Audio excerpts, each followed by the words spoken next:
Hi everyone, and welcome to a new video. Today I would like to do a hashtag, and it's somewhat new, somewhat been around for a while. So a few months ago there was this hashtag, the 7 decks for 7 deadly sins. And when I saw that one, I thought it would be nice to do maybe the opposites, look at the 7 virtues. And then, of course, someone else had already started that tag. And when I researched the virtues, I saw that there are different kinds of virtues. It's not just the heavenly virtues, the complete opposites of the 7 deadly sins. There was another set, and those are the 7 Bushido virtues. And when I looked at them, I thought they are much closer to what I would like to do with this hashtag, and so I went with those. But yeah, first, so what does Bushido mean? What I found was that it is a feudal military Japanese moral code of behavior concerning samurai attitudes, behavior, and lifestyle. Being a military baby myself, I can very much identify with a certain code of behavior and a certain set of rules to live by, and so this one of course hits much closer to home.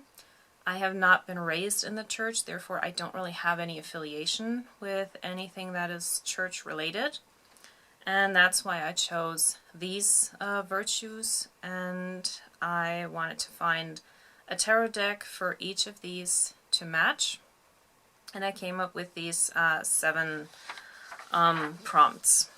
So the virtues that we're going to talk about are called right decisions, valor, benevolence, respect, honesty, honor, and loyalty.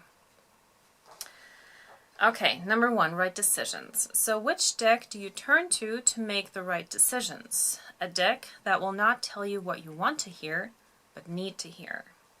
And this one was actually the toughest one for me because that's pretty much all of our decks, right? I mean, we turn to our decks when we have a question, and any of them should be able to answer that.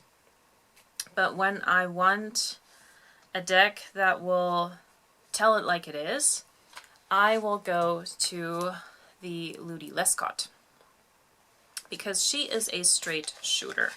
She is, well, the images are a little bit on the dark side, and it has like vampires and, yes, a little bit of nudity in it, and the images are a little bit, yeah, like mysterious and dark and everything. But what I find with these, because I am, even though I do use the traditional meanings of the cards, but with each deck, and that's why I have different ones, I read them a little bit differently based on the imagery. And so with this one, she is not a warm and cuddly deck. She is a, this is what it is, let's deal with it kind of deck. And that's why I like to go to her if I need an answer and I don't want any sugar coating. But also, like, not in a very aggressive way. That's not her. Okay, the next one, Valor. So which deck do you turn to when a question scares you and you want to find courage? So this one would be the complete opposite of what the Lilith does for me, and the one that I chose is the Guardian Angel Tarot, and that's the one by Radley Valentine, originally also by She Who Shall Not Be Named. And this one is like, well, you can't really see it because of the light. It's like pink pastel colors, and it's like very cotton candy kind of thing. The descriptions on the cards are very optimistic in a way, so this is the kind of deck that I would take out for reading if my thoughts are already racing a million miles an hour. And this is the one where I go to if I think, okay, no matter how bad the situation is, there is a way out. And that's when I turn to this deck to find okay, which would be my first step? Like, where do I actually start in whatever situation I'm in? Okay, number 3, Benevolence. Which deck do you prefer to use to read with for others? And there is a very clear candidate for that one, and that is my Haunted House. If you've been on my channel, you've seen this deck a few times, because this is the one that I use also for my live readings, and I just love working with this deck. The imagery is so rich, and the art style, I just love it. And she has never let me down. Like, whenever I do readings with this deck, I will always find something in these cards that will spark a memory, or like connect me to a movie I've seen, a song I've heard, a story I read, something like that. And that will be in addition to the traditional card meaning, so I will get a lot more. And she does that for me. Like, she prompts a lot of other things that I can use as an additional layer for my readings. And so when I read for others, especially when I make these connections with movies, for example, because the movies that I watch are like very mainstream, and so a lot of people, well, chances are a lot of people will have seen them too, and can then take something from a reference that I would make. And so this deck is kind of giving me that, and that's why I use it to read with for others. The next one is Respect. Which deck will you always listen to and never think to reshuffle to ask a question again? And with that one, I went kind of old school in a way, so I picked the box is kind of falling apart, the Hermetic Tarot. And the reason why I chose this one is because the imagery is like very occult and esoteric, and I like the Golden Dawn and the Golden Dawn's teachings, and so I'm reading more and more about the Order of the Golden Dawn and what they were all about, so that I can get a better understanding of tarot as well.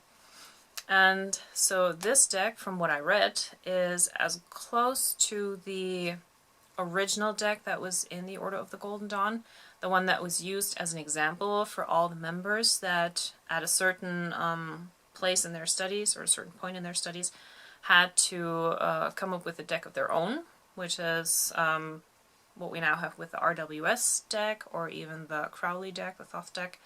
That's how they were created. And this, yeah, these are kind of like similar to the original images. And that's like for the historical meaning that this has. I respect it also for like all the information in these cards. Like, this is not a very artistic kind of deck, not like this, for example. But here it's all about the meanings, the symbolism, and the meanings behind that, with astrological associations and so much more.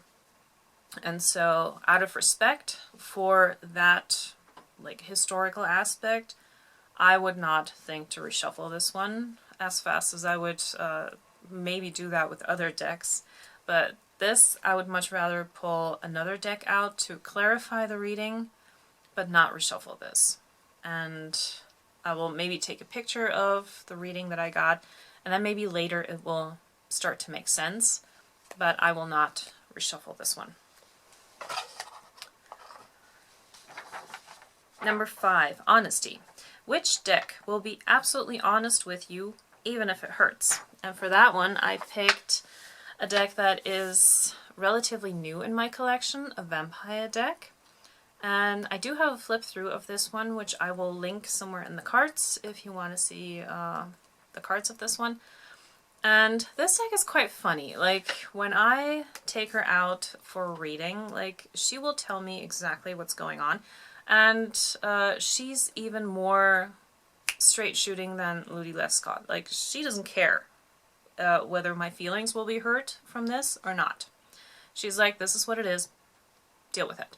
You know, put on your big girl pants let's do this. And so I've done a few readings for myself with this deck. And after a while, I started getting used to, like, oh my, I'm going to get the cards that will tell me everything I need to know, not what I want to know. And so eventually I would get to a point where I'm like, okay, let me hear it. And when I expect all the bad cards, that's when she starts giving me the good ones. And all of a sudden the reading is very positive. And if my light is going, that's because my cat is playing with the cable. So she does have a certain sense of humor, attitude, however you want to call this. But yeah, I'm starting to like this about her, and this is also a deck where I really work with the imagery more than anything else. And yeah, I like working with her. We're starting to become friends. The next one, 6, Honor. Which of your decks do you have great admiration for? The one that I chose for that is my Röhrig Tarot. And this one is, bless you, in that category because it represents the culture of my country. This was created in the late 80s, early 90s, or at least the artwork was early 90s. And I love Karl Röhrig's artwork. And this is like a representation of pop culture during that time, 80s and 90s in Germany. And yeah, I love these images. It's kind of collage work in a way. And there's just, like, they're amazing. So if I want to have my country as a deck with me wherever I go, like, this is the one. And for that, I honor it because, yeah, I honor my country, where I come from. It's who I am. It's my identity. And that's why I chose this deck for that. And the last category, Loyalty. Which of your decks would you never give away under any circumstance? And that, for me, there's just one deck that falls into that category, and that's my Sailor Moon deck. This was the very first deck that I got. It's a Majors Only deck. And even though it does look like very childlike with these Sailor Moon images from the show from the 90s, I get really good readings with this. But more important than that, this deck has an extremely big sentimental value for me because this is the only deck that I ever read for my grandma with. She touched these cards, she shuffled them, and I did a reading for her. And 2 years later she passed away, and this was the only reading I ever did for her. And so because of that, if the building was on fire, this is the deck that I'm going to rescue. Because every other deck that I have, I can replace. There's just a monetary value behind them. But this is the one that, even though I do have a second copy of this one, but even that is not the same. Like, this is the original one, the first one that I bought, the one that my grandma used with me, and therefore I will never ever get rid of this one. Not for any amount of money in the world. Not at all. Like, this stays with me. Okay, and those are the 7 Bushido virtues. And if you want to do this hashtag as well, leave me a comment so I know, and then I can come over to your channel and watch. And there's one more announcement that I have. I have now officially opened up a shop where I sell tarot readings. So if anyone wants to book a reading with me, I have my Ko-fi shop. The link will be in the description box. And I have different readings that I offer. Ko-fi works through PayPal. And yeah, so if anyone is interested in booking a reading, check it out. And if you've made it this far in the video, thank you for spending some time with me. and I hope to see you in the next video. Bye!